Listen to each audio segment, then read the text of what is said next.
Ladies and gentlemen, it's now 6 o'clock and a quorum of members is present, so this work session of the Board of Education of the School District of New Berlin is called to order. Please call the roll. Ms. Crosby? Mr. Helmer? Here. Ms. Konick? Here. Ms. Schultz? Here. Mr. Seidel? Ms. Spindler? Mr. Zelinski? Here. Mr. Seidel and Ms. Spindler let me know they are unable to attend this evening. In recognition of the serious and important nature of our efforts here, we will join in the Pledge of Allegiance to the flag. All those who are able to, please rise. I pledge allegiance to the flag of the United States of America and to the republic for which it stands, one nation, under God, indivisible, with liberty and justice for all. And now for those who wish to prepare for the meeting, we will have a moment of silence.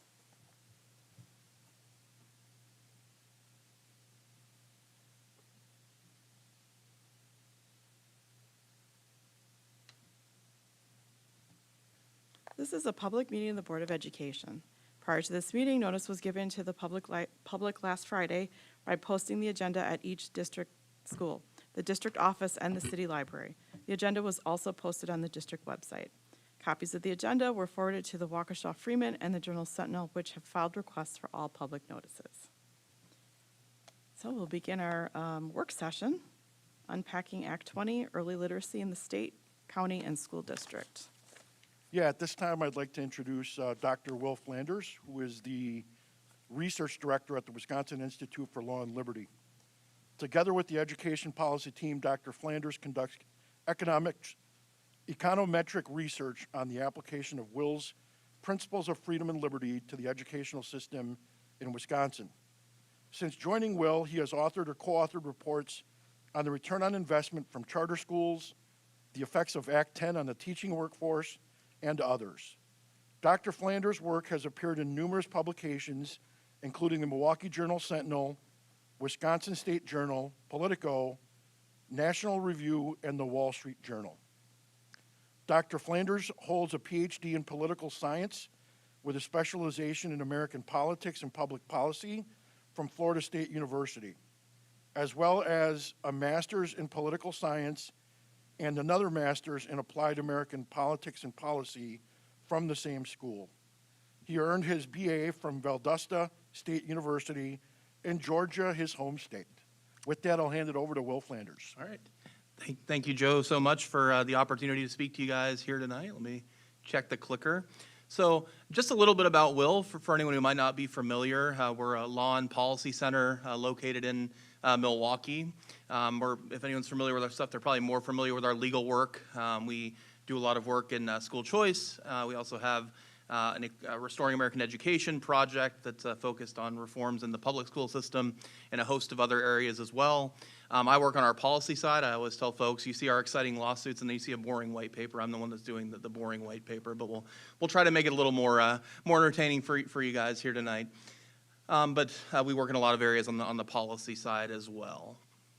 So what I'm here to discuss with you guys are the literacy screeners and the sort of impact of Act 20 that we can measure so far in Wisconsin.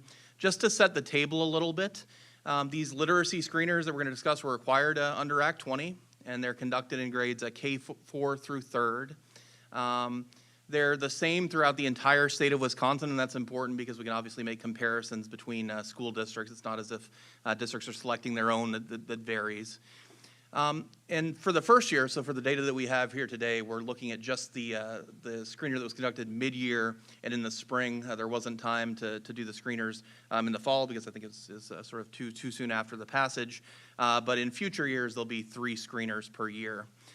And so what we do in most of the analyses that you're going to see here tonight is we take a look at the students who fell below the 25th percentile at least once during the school year, sort of the percentage of those students in each school district around the state.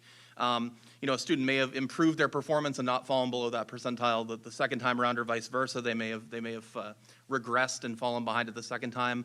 But most of the comparisons are among those students who at least one time throughout the year fell below that percentile. So just starting off with some of the key takeaways, if you look statewide across the board, Over a third of students at least once fell below that percentile, and what that means is that that triggers sort of a mandatory intervention process. And then, again, because that's, 25th percentile and a third of students are falling below it, obviously that's greater than the 25th percentile. So at least a third of students seem to be struggling to at least some extent in early literacy. One other takeaway that was pretty clear from looking at this data is that there are really dramatic differences between the kindergarten level and the third grade level. There are a lot of things that can contribute to this. Some of it is that there could be inconsistent instruction between the grade levels. That'd be sort of the red flag for a school district in terms of what we're seeing in the data. But there's also the question, particularly with a new test, about reliability, right? There's the potential that maybe we're not sort of measuring quite as well at the third grade level as the kindergarten level or vice versa. Probably all these factors at least contribute to some extent. Another sort of key takeaway, and I don't think this would surprise anyone, is that if we look at the biggest predictors of low reading outcomes, poverty and disability status were among the biggest predictors of districts with low outcomes. This is a consistent finding in these reading screeners. This is consistent if you look at the forward exam, consistent if you look at ACT scores. Poverty is the biggest driver of student outcomes in the United States. But one thing we're going to do here is we're going to see some districts that have higher levels of poverty, some districts that are higher in some of these demographic factors that generally predict poor outcomes actually did a little bit better, and that's what we're going to discuss in the context of New Berlin here.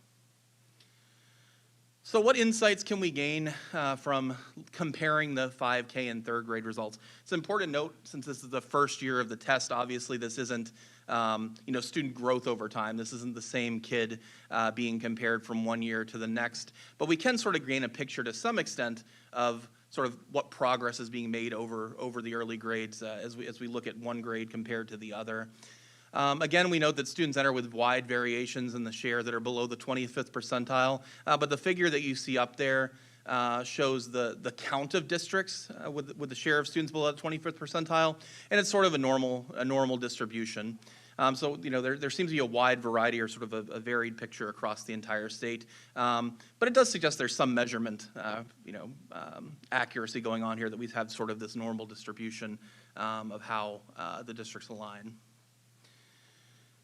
And again, I mentioned this on the intro slide, but the changes between the two grade levels are pretty wide. And again, that might call into question the reliability of the measures. One thing that when I was talking to Joe beforehand about this that he pointed out is it also can be a product of district size.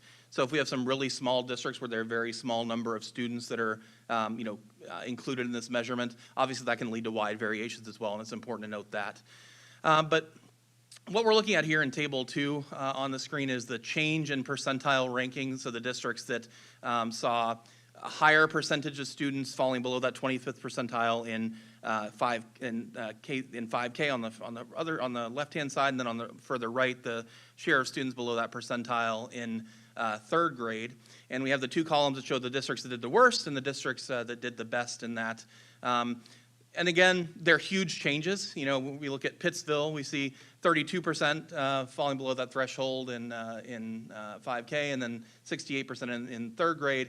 Obviously, I don't think a 36% change is really that meaningful, but there is something to be gained again from looking at these changes between grade levels to see maybe we need to target more at the upper end of the spectrum, maybe we need to target a little more at the lower end of the spectrum.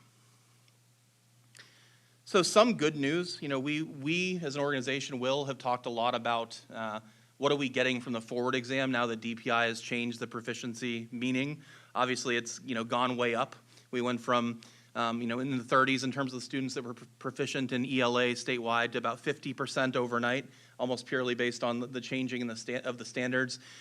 The good news is that there's still a relationship between what we see on these literacy exams and what we see on the state forward exam. So you can see that as the percentage of students that's scoring poorly on the state literacy exam goes up, then the share of students that are proficient on the forward exam goes down.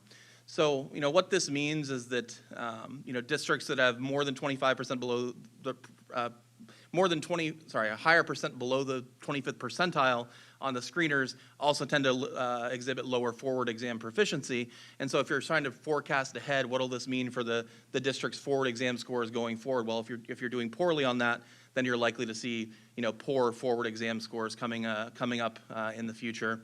And this also shows that the forward exam still can provide some useful information on performance of districts relative to each other. So again, we've lowered the proficiency standard. It doesn't mean what it used to be, but you can still compare districts to each other and gain something meaningful, because we're still seeing some of these relationships between different measures of ELA proficiency. So what I did in my analysis is something that I do annually when I do forward exam comparisons, and that's to demographically adjust some of this data. When we think about DPI's growth metrics and we compare how students are doing from one year to the next beyond proficiency, they do something similar. They account for student demographic factors and say, given the demographics of the school and the district, here's what we predict, how much growth we predict to see and how much growth we've actually seen. What I did here was something similar. I used some of the demographic data that we have for every school district in the state, compared that to the reading outcomes observed, and then compared the predicted proficiency on the regression analysis to the actual proficiency. So if a district has challenging demographics, take a district like Milwaukee, high percentage of low-income students, high percentage of students in challenged categories and high rates of disability, their predictions are going to be lower. And then, maybe it's predicting 15% proficiency. If they have 20% proficiency, that means they're doing a little bit better than would be predicted by the model. At the other end of the spectrum, districts that have are sort of low numbers in a lot of those characteristics, then we make the comparison. They could be potentially lower than expected, even if their overall number is relatively high. So that's essentially what we do in this analysis. It's adjustment for student demographics to compare predicted outcomes to actual observed outcomes. What are some of the key takeaways from this demographic adjustment? So you can see the factors that I included in this model in Table 3 on the right-hand side. Essentially, what you can read that column, and I know it's complex with regression analyses to look at, but you're looking for stars. The factors that are significant predictors are those that have stars. So when we take the low-income variable there, what that means is that a district that had no low-income kids versus a district that had 100% low-income kids, we'd expect the percentage of students below the 25th percentile to go up by about 30%.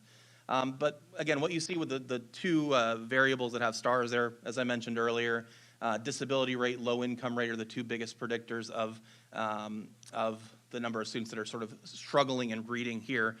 The disability number is quite striking, right? That means if we had a district hypothetically with 100% students with disabilities, we'd expect a 74% increase in the number of students below that percentile. Obviously, we don't generally see districts in the state that have that high rate of disabilities, but we're accounting for those sort of percentages along the pathway when we do this analysis. So in terms of the raw effect on our relationship to student outcomes, disability obviously is the most important. Poverty is the second most important. One thing that's interesting in this data is that in a lot of analyses, the percentage of African American students does show up as a significant predictor, but maybe good news if we're thinking about the racial achievement gap in Wisconsin. When we account for these other factors, race itself was not a significant predictor in this model, but we're still accounting for its effect as we go through.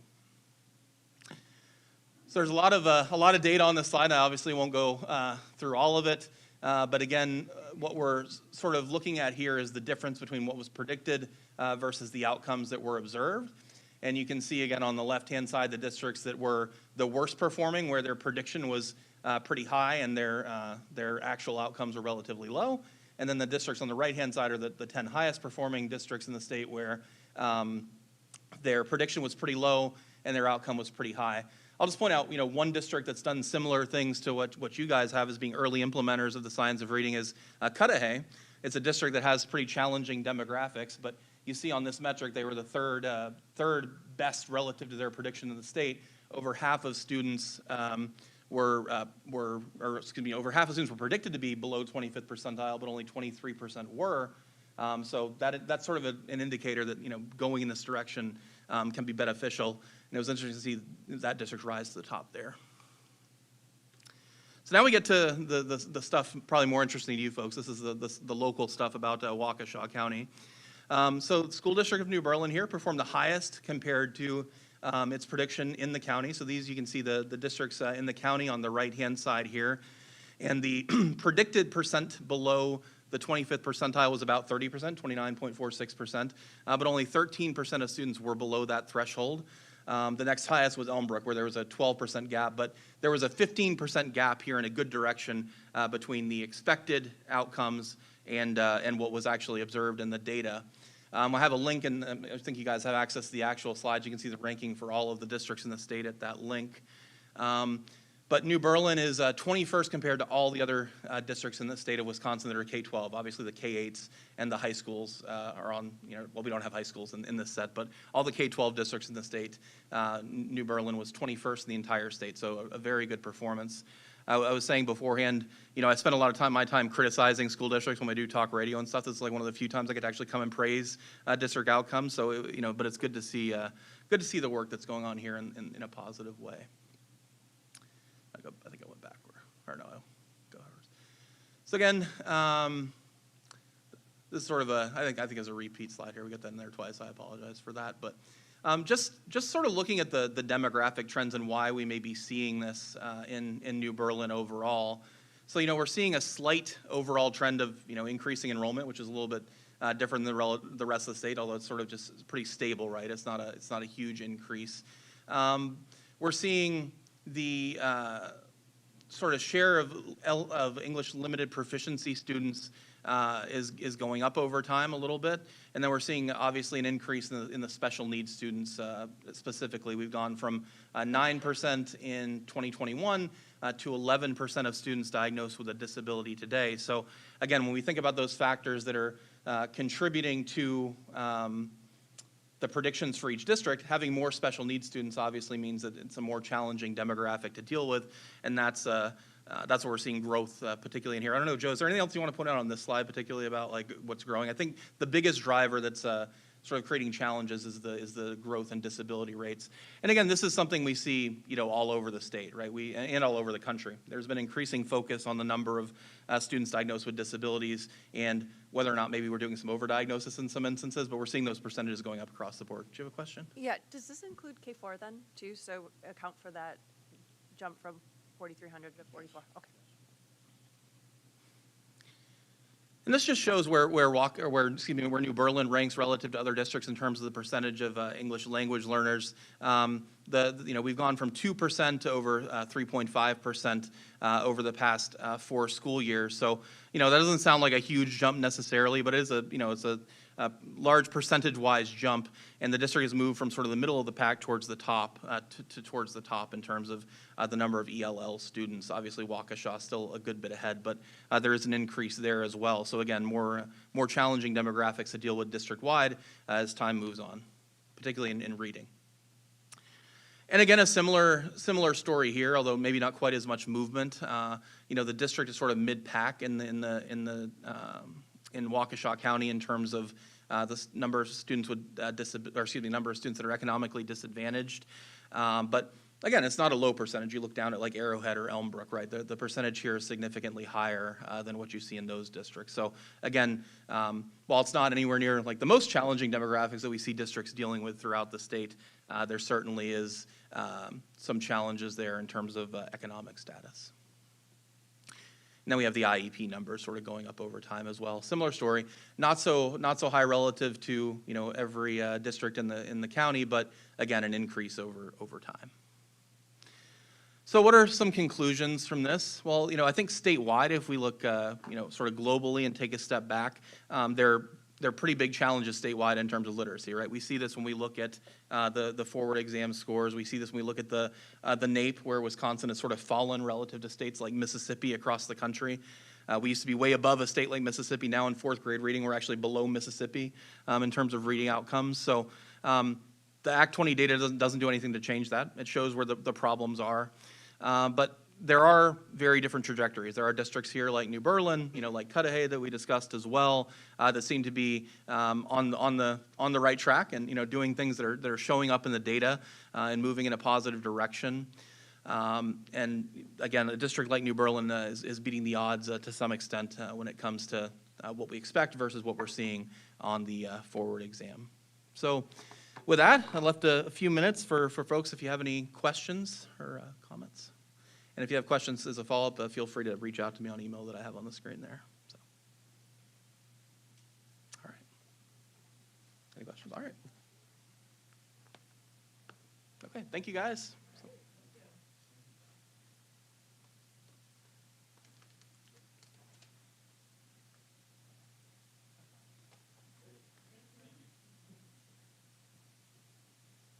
Well, then do I have a motion to adjourn?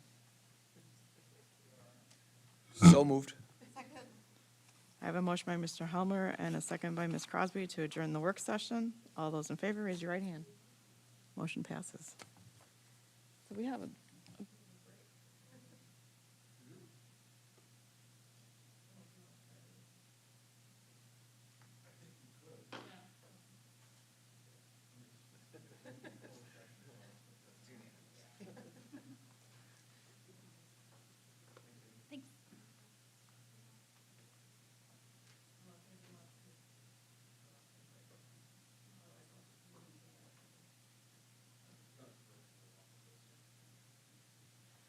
All right, then.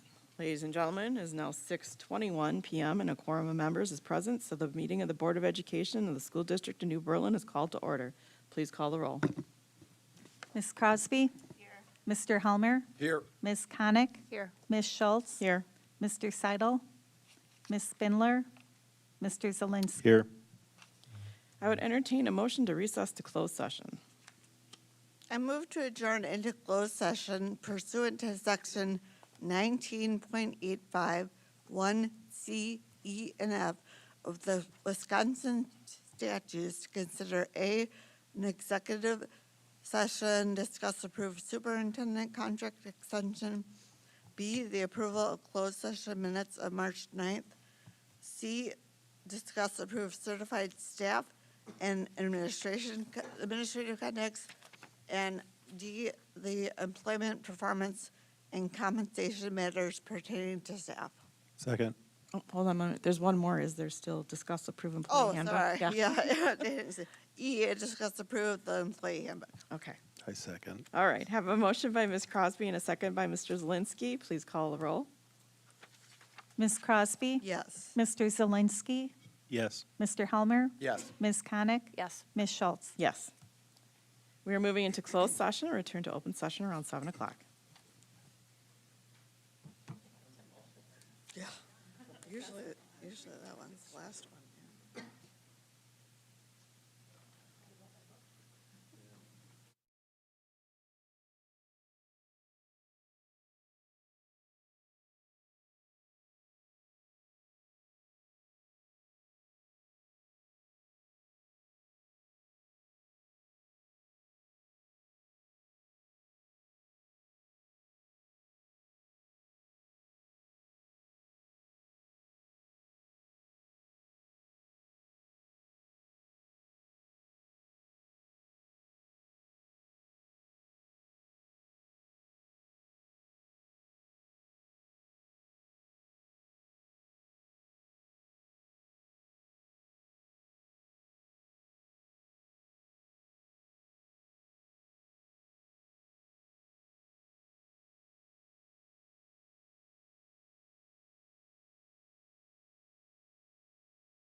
Join in the Pledge of Allegiance to the flag. For all those who are able, please rise.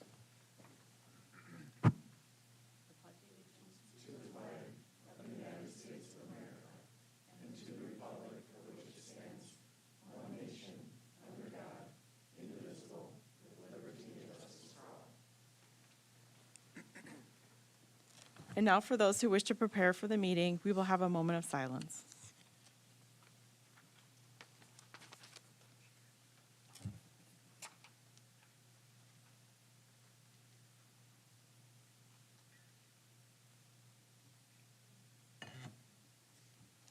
This is a public meeting of the Board of Education. Prior to this meeting, notice was given to the public last Friday by providing the agenda to the city library.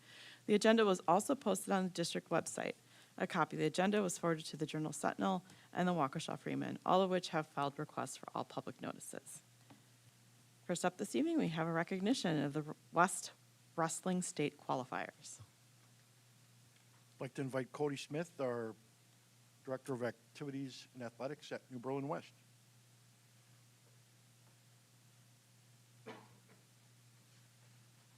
Thank you. I'm going to have a couple representatives stand up and join me. So Chris, Raquel, and Coach Hensel, please join us. We're here today to recognize the state qualifiers for wrestling, and we have a few of them here present. Before I recognize the individuals, just a couple quick notes on the season that they had. The boys continued their tradition of excellence and had an outstanding season, finishing second in conference and sending 2 first-time state qualifiers to the WIA meet, at Chris at 215 pounds and Jackson Zolper at 285. On the girls' side, I stood up here a year ago and talked about us celebrating and making history, winning the first WI regional, sectional, and conference titles for the Woodland, and I'm happy to report that this year we continued to do that, and for the second year in a row became Woodland Conference, WI regional, and WI sectional champions. Our girls' wrestling program has continued to grow, and the numbers are increasing. Estimates were definitely probably in the top 10 of the participation in terms of team size, which has allowed us to succeed not just at the individual level, but as team as well. Our girls team was very fortunate to get invited up to UW Stevens Point to compete in an invite-only event where they outplaced their seed. And so at this time, to recognize our individual qualifiers, the Board of Education has prepared this for you.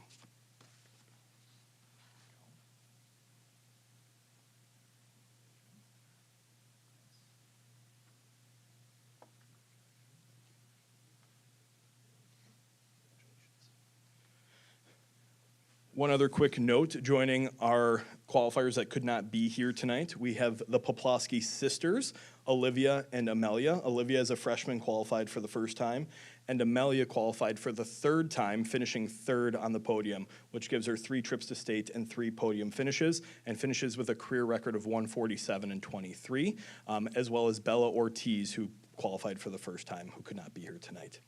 Thank you, and congratulations, wrestlers.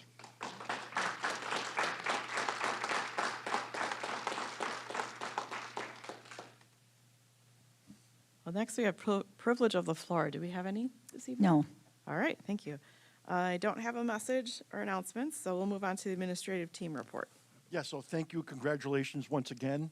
I know you students have a big day tomorrow, so thank you for being here. Have a great night.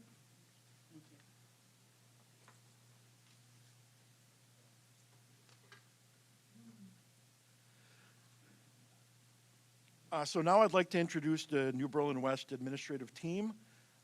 They are here. They're the first secondary school to present to you. Last meeting, we had Ronald Reagan Elementary present. So this is the second of our 6 schools to present to you the things that are happening in their school, some of the academic achievements of areas of success and areas of growth as well. So New Berlin West team, please come on up.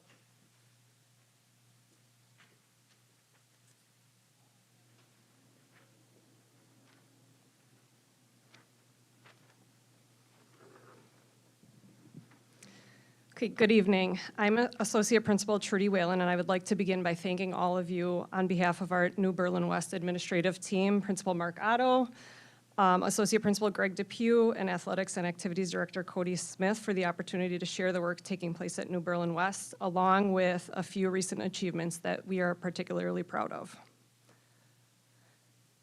The first achievement we would like to highlight is our school earning a significantly exceeds expectations rating on the state report card earlier this year. As illustrated in the chart, this reflects a consistent and positive upward trend over the past 14 years. As we know, this designation is based on comprehensive calculation that includes multiple measures of student achievement, academic growth, target group outcomes, and on-track indicators reflecting both overall performance and progress for all students. The second honor that we are proud of earning was the Platinum AP School Honor Roll distinction from the College Board. In order to receive this honor, a school must meet 3 rigorous benchmarks.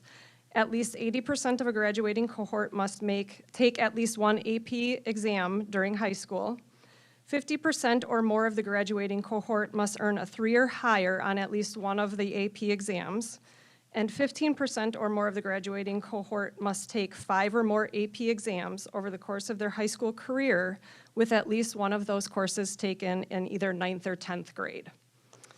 We have invited one of our junior students to share her experience and reflect on her journey at New Berlin West, including her work in AP coursework. So I would like to take this opportunity right now to welcome Ella.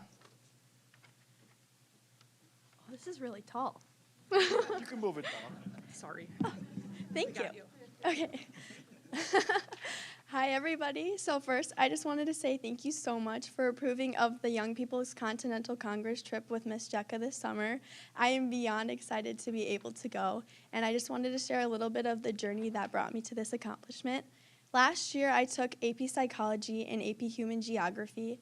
This year, I took 3 more APs, AP Chemistry, AP Lang, and AP US Government. And next year I plan to take 4 more because I just love them so much.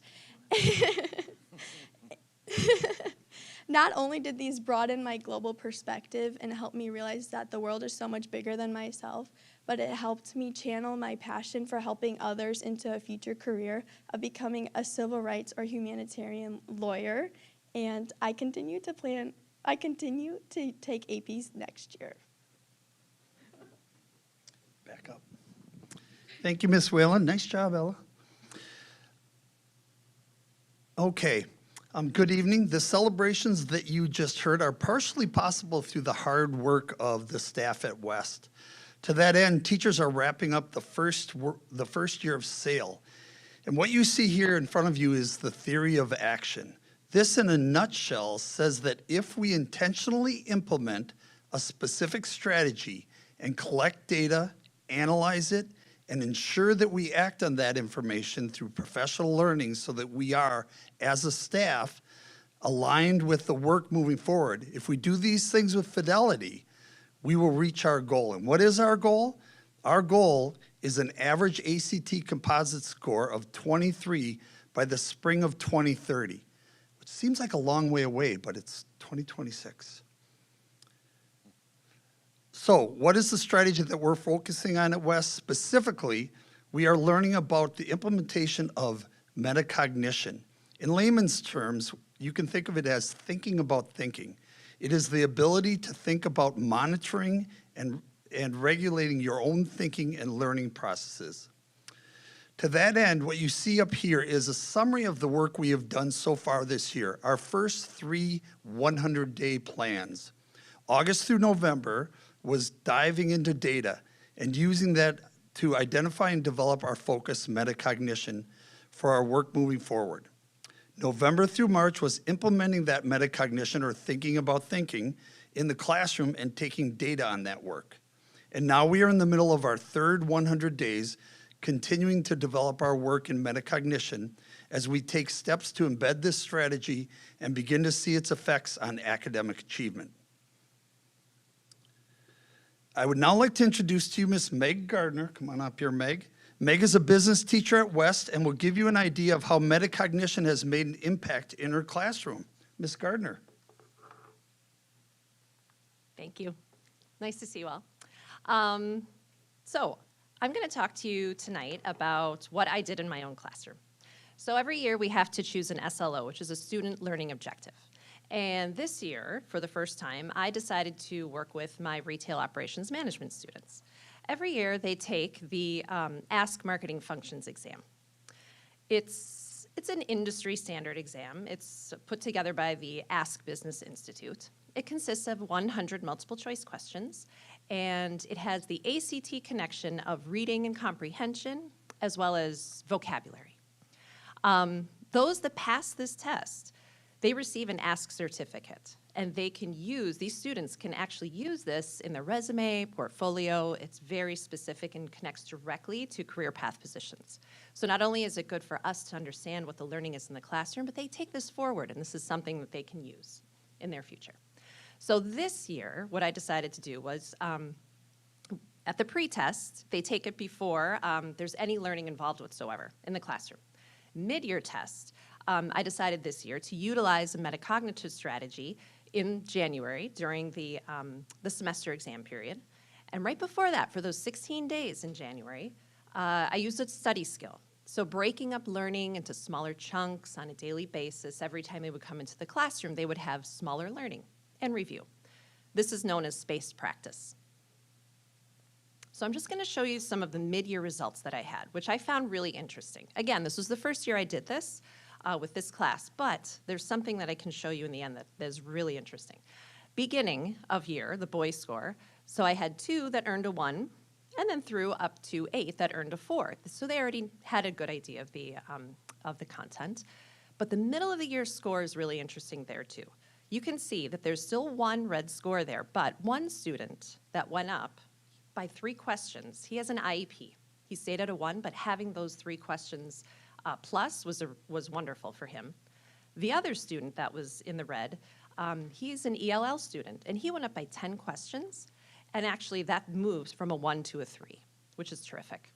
A few other components in there that you can kind of see the further jumps.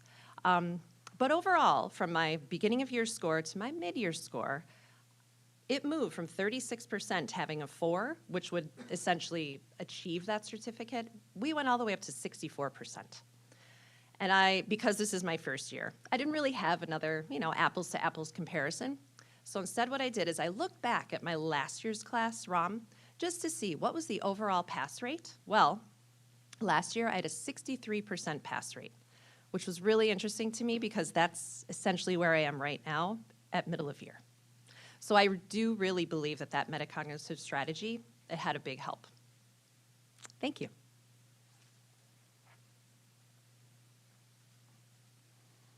Thank you, Ms. Gardner, for sharing that. And just to highlight that strategies and that when we do school-wide implementation of either a singular strategies or with metacognition, we're really talking about a group of a couple different strategies teachers can use. We're starting to see movement in data across the board. So individual classrooms are collecting data relative to the assessments that they're giving in class, and we're starting to kind of see the fruits of our labor as we focus really intently on those strategies. So I wanted to highlight a couple data points, both in literacy and then in math. And so we'll start in literacy. The celebration that we have going currently is that our A reading scores for both 8th and 9th grade students, from the fall test to the winter test, which they've already, they took the fall and now have taken the winter, we're seeing an increase in their proficiency as it stands right now. One area for growth that we're still seeing is with our 7th grade students. They had a slight drop in their proficiency on that same test from fall to winter. We did look back to see in previous years, are we seeing drops or increases from fall to winter? And it's pretty regular to see a slight drop from fall into winter. As we do test 3 times throughout the year, but we have seen that occur from year to year.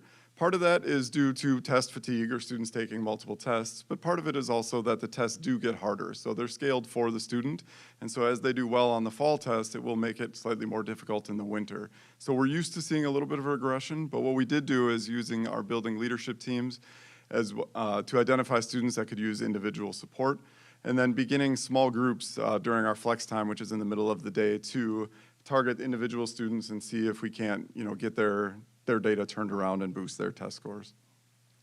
Moving to math, one area of celebration is in our current 9th graders. And so we have the luxury of being able to go back in time and look from where they were in 7th and 8th grade on their forward tests and see where students are moving. And so the chart itself can be a little confusing. What you have on the top is the students that are scoring in the advanced area, and then you see the meeting, approaching, and developing. So the different levels of performance. Now, in between, you see lines that sometimes go drastically up or sometimes go slightly down. I did try and point 2 arrows at areas in which we had 14 students in each group that moved and showed growth. And so growth from either meeting to advanced or from approaching to meeting. Now, subsequently, you do have students that move back and forth, but what we're seeing and what we're excited to see is with our 9th grade, when they get to the pre-ACT Secure, which is coming up in a few weeks, where their performance is indicative. Like they showed growth from 7th to 8th, will they continue to show growth as they are in 9th grade? And so we celebrate the fact that we have 28 out of, let's say, 170 or so students in that class that are moving in the right direction as we approach or within their 9th grade year. Additionally, I wanted to highlight one small subgroup of math data. And this is students that have IEPs that are in a very small Math Connections class. And so these are students who struggle for any variety of reasons, but the teacher created their SLO to look at growth specifically. So not necessarily achievement, it's not how high they're scoring on any given test, but are they showing growth? What type of growth are they making within the school year? And so of the 6 students that are in this teacher's SLO data, it shows fall to winter growth percentages from this year on the FastBridge A-Math test. And so what we found was that 83% of the students that are in this specialized class are on track to make more than a year of growth in their math skills throughout the course of this year. And again, that goes back to that small group, really targeted instruction, and that's what is helping to move the needle for our math students. And so if you look at the chart on the right, all but the top student is making significant growth throughout the course of this school year. So those are things we like to see, good things from a smaller subset of data. And then lastly, an area of growth in math, and I referenced this a little bit earlier, is kind of that stagnant growth in FastBridge that happens usually from fall into winter. The chart here shows 7th, 8th, and 9th grade. And so both 7th and 8th grade from fall to winter had a decrease in their proficiency percentage.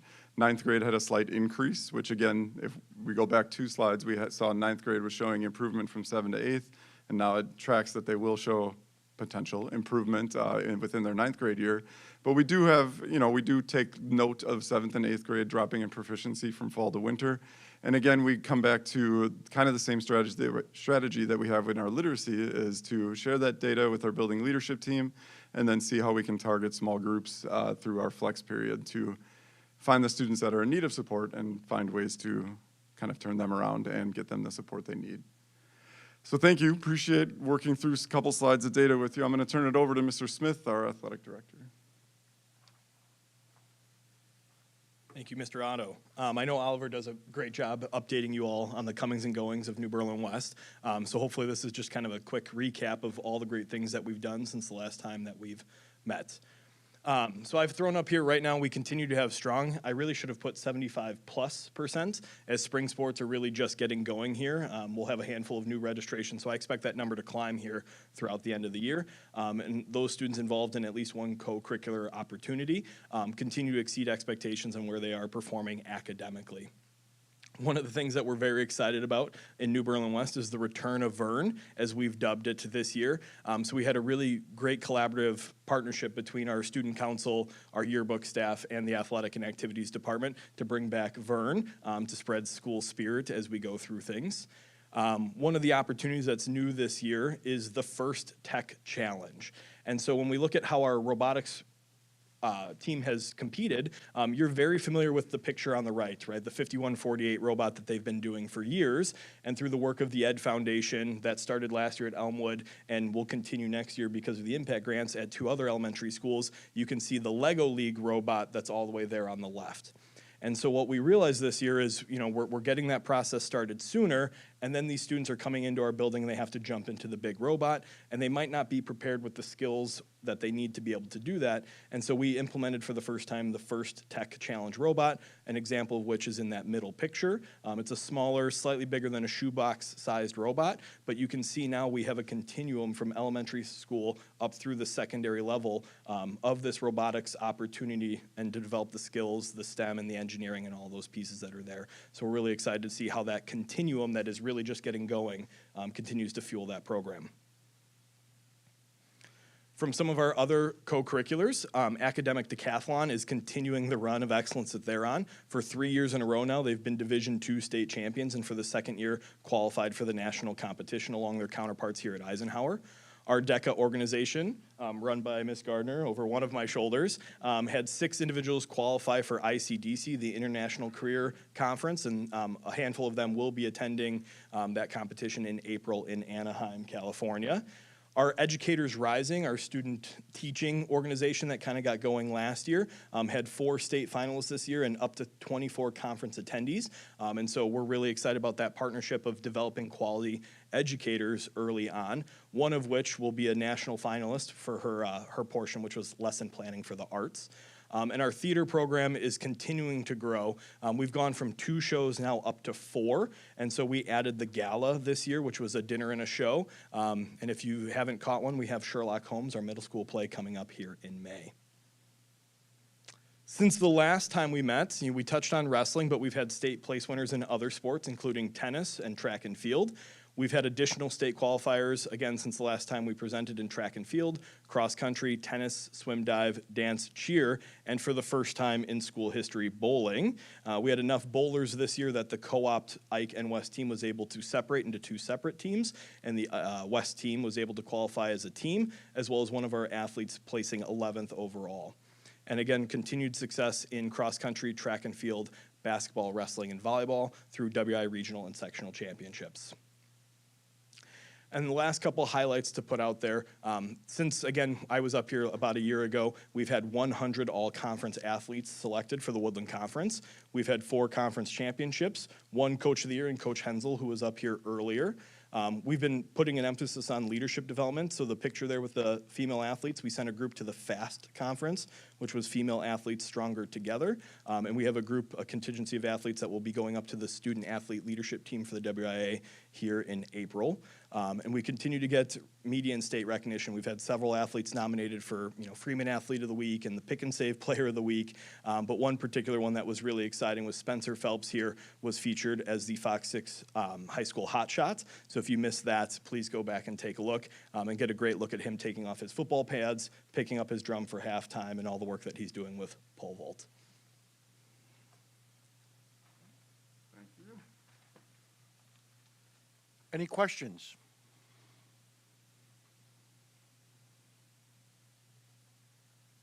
All right, thank you very much. All right, Thank you. thank you. The only update I have is I wanted to thank everybody that were able to join us for the Toast to Education, hosted by the Education Foundation of New Berlin beer and wine tasting event this year. We had nearly 600 attendees, and we, as of right now, we have brought in approximately $89,000 in revenue as a result of that event. So thank you to all the sponsors. Thank you to all of those that donated their time on behalf of their respective activities or groups, and also all the attendees. So congratulations to Julie, the Education Foundation of New Berlin team, and everybody that supported those efforts. At this time, I'll hand it over to Oliver. Students are working hard in class and learning interesting curriculum. AP chemistry students learned how to calculate the reactions between bases and acids in a chemical solution and then tested their work with pH sensors. AP pre-calc students are learning how to graph complex shapes like flowers using unit circle formulas and how this is used to predict growth patterns. AP physics students are learning about pendulums and pendulum motions by experimenting with real ones individually in class. And American film students created detailed movies with posters, scripts, and themes, then presented them in front of the class. Spring is in the air, and clubs at West have been feeling it. NHS hosted a community egg extravaganza with spring activities and an egg hunt in the field house with prizes. Best Buddies had an after-school event where everyone could bring fuzzy socks to make fuzzy sock bunnies and eggs to take home. El Sol hosted a basketball tournament where student groups competed in a bracket-style play for a chance to win Amazon gift cards and churros. And New Berlin West Academic Decathlon Team is the D2 state champions, taking first place in 8 categories and having 9 medalists. They will be competing at Nationals in Garden City, California at the end of April. As seasons are changing, sports seasons are also starting. New Berlin West Track and Field started hosting their first indoor meet at our field house last Wednesday. Baseball and softball had their tryouts, and their official rosters came out last Thursday, and boys and girls basketball both concluded their seasons after their sectional games. Thank you. Thank you. Well then, on to district reports. We have an incident report. Actually, no incident report this week. But there's an enrollment report, suspension report, and donation report. We don't have Mr. Seidel to read our donation report. I'm happy to Okay, go ahead. read Thank that you. on behalf of the board. First of all, at Orchard Lane, Morgan Stanley Gift Ryan and Jackson Kakula Charitable Fund, $2,000 for the purchase of school play items in honor of Jen Coyle. The Elmwood Home and School, $5,000 to pay for the buses for all of the school, for the all-school field trip. Also, the Elmwood Home and School, $50,000 to support the school library improvements. The Orchard Lane PFC, $300 to support the first grade field trip to First Stage. Also, the Orchard Lane PFC, $2,060 to support co-curriculars. And the Poplar Creek PTO, $1,000 to support the sixth grade field trip to the Admirals game. Thank you to all of our generous donors. Thank you. And on to the next item, which is the consent agenda. It includes notice, the approval of minutes of the board meeting of March 9th, the HOSA State Leadership Conference field trip application, the DECA International Competition field trip application, and the Ike Music Nashville field trip application, as well as financial reports. Are there any items that should be pulled out for separate consideration? All right, hearing none, do I have a motion for the consent agenda? So moved. I have a motion by Mr. Helmer and a second by Ms. Crosby to approve the consent agenda as presented. Any discussion? And hearing none, all those in favor, raise your right hand. Motion passes. On to the regular agenda. We have a first read of Neola Policy Update 35-1. Because the law and regulations are ever changing, the SDMB policy manual should be updated on a regular basis to remain legally compliant. Neola, who's our firm that we consult with related to our policies, has identified 21 policies which are in need of revisions as part of their 35-1 update. Attaches an overview of the policy revisions which are up for approval, along with the individual policies with markups indicating recommended revisions. Again, we are not seeking your approval tonight. This is a first read, but we will be recommending approval at the next board meeting. Should you have any comments, questions, or concerns between now and then, please let me know so that we can address those in a timely manner. Okay, so please read those before the next meeting and let Joe know if there's any questions. Then we have one thing to discuss approve. That's the 2027-28 school year calendar. Do I have a motion? So moved. Second. I have a motion by Mr. Helmer and a second by Ms. Connick to approve the calendar. Is there any explanation, any? Yeah, so Before we just to start. clarify, this calendar is for the 27-28 school year, not next year. That has already been approved. One of the things that we received some positive feedback on for the current school year was having that extended break during Thanksgiving. We don't feel, so now next year we will not have that full week off, and we don't think it's appropriate to make a change now, between now and then. Based on that feedback, though, we were able to accommodate that change into the calendar for 27-28, which would again allow for that full week at Thanksgiving, as well as a nice lengthy break for December as well for winter break. But other than that, these pretty standard calendar that follows the history of what we've done in the past with federal holidays and so on.